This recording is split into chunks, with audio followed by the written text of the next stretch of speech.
Want to get to the fallout from the collapse of crypto exchange FTX and founder Sam Bankman-Fried's comments at Wednesday's DealBook Summit.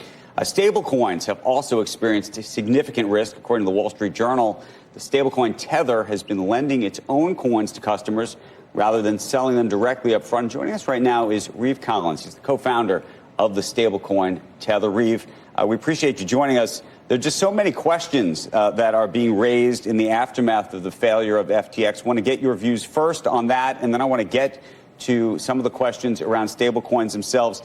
If the whole idea around crypto was about trust, or at least creating a system that didn't require trust, it's supposed to be a trustless system to some degree, what do you think this ultimately does to the long-term sense of where this space is going? Well, it's a great question because decentralization is a core tenet of what blockchain offers. But what happens is that decentralization increases the difficulty to use the platform. And so we have these centralized actors such as FTX and other exchanges that make it easier to use. And that's when the retail investors come in. There's a customer service number for them to call. However, when you have that centralization, things like this can happen: fraud, mismanagement, gross negligence. And so we have companies like this that can collapse. So let me ask you, as it relates to Tether, about the trust issues, if you will, because I think there's skepticism, there's questions, and I think the questions that have sort of come from the fallout of FTX have now been put onto Tether, though, frankly, there have been questions about Tether for some time. I want to just read you two sentences. This is from the Wall Street Journal. You've seen the story. Tether, which is incorporated, as you know, in the British Virgin Islands, doesn't publish audited financial statements or complete balance sheet, leaving outsiders with an incomplete picture of the company's health. And there's a gentleman, Peter Crane. Peter is the president of Crane Data. He says, "I've been skeptical and in disbelief that they, that is you, can get away with the lack of disclosure and with limited transparency. If you do have reserves, why don't you show them?" And so I'll ask you the question, why don't you? Well, what I can say is in the last 8 years of Tether's operating history, they've always redeemed every token for exactly $1. I sold the company in the end of 2015, and the principals have continued to operate that with, in my opinion, to the absolute best of their ability and with the best risk mitigation tactics in the industry. It has withstood the test of time. So why do you think that then the questions persist as they do about what's really going on and what really is backing these stablecoins?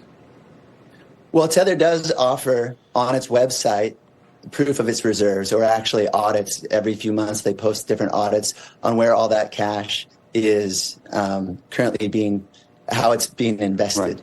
Right now, people still question it, and these questions are okay. And the industry as a whole is going to become more and more transparent due to these recent failures of FTX and BLOCKv and these other companies. And so that is really good for the industry moving forward.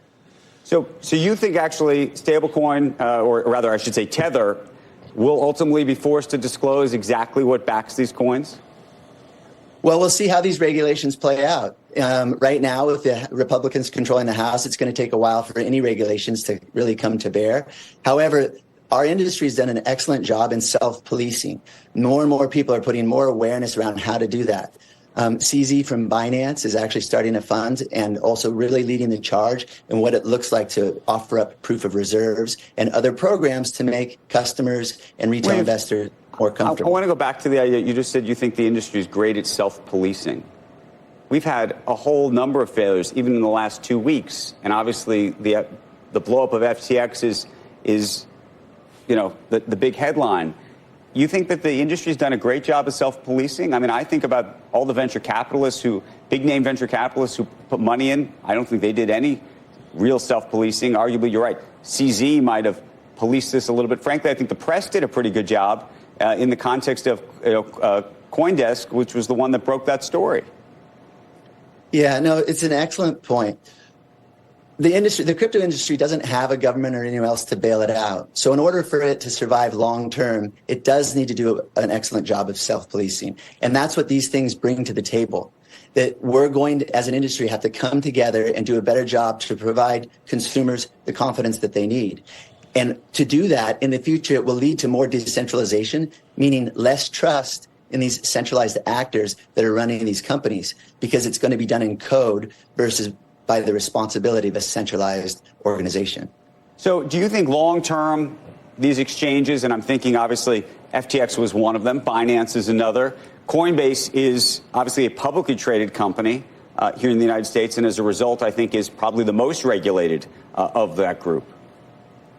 Yeah, absolutely. I do believe that that's why Coinbase and the companies that are regulated in the U.S., they have to meet a higher bar. They have to do much more than these other offshore companies. So as investors, especially in the U.S., if that makes you more comfortable, absolutely follow the companies that follow that are right, more regulated. Were you in shock about what happened at FTX? I mean, did you have any suspicions? I think the whole industry was in shock. I even believe SBF, Sam Bankman-Fried, was in shock. Now, he has to shoulder that burden. It doesn't matter if he's in shock or not, but he is responsible because he was the CEO. So he either committed gross negligence, just absolutely terrible management, or fraud. And either one at that level should end you up in jail. How concerned should people be about using some of these exchanges? Either the regulated exchanges, and by the way, obviously, there's Coinbase, as we discussed. There was FTX.us. We'll see what happens there. There's Binance.us. And then there's a lot of folks, unfortunately, using VPNs and other things that are going offshore. Yeah. So to utilize the exchange, that's not so risky. The risky part is keeping your money on the exchange. People are using these exchanges as a bank account. Lots of people had all of their deposits, their entire crypto net worth on FTX, and now they no longer have access to that. So in the industry, it's been known since day one, do not keep your coins on an exchange. You want to keep them in your own wallet. And then there's no risk of the exchange doing something like FTX did with your deposits. So you put the money on, make your trades, pull it off. It's a longer conversation. We do appreciate you joining us this morning. Thank you. Yes, thank you for having me. I really appreciate it.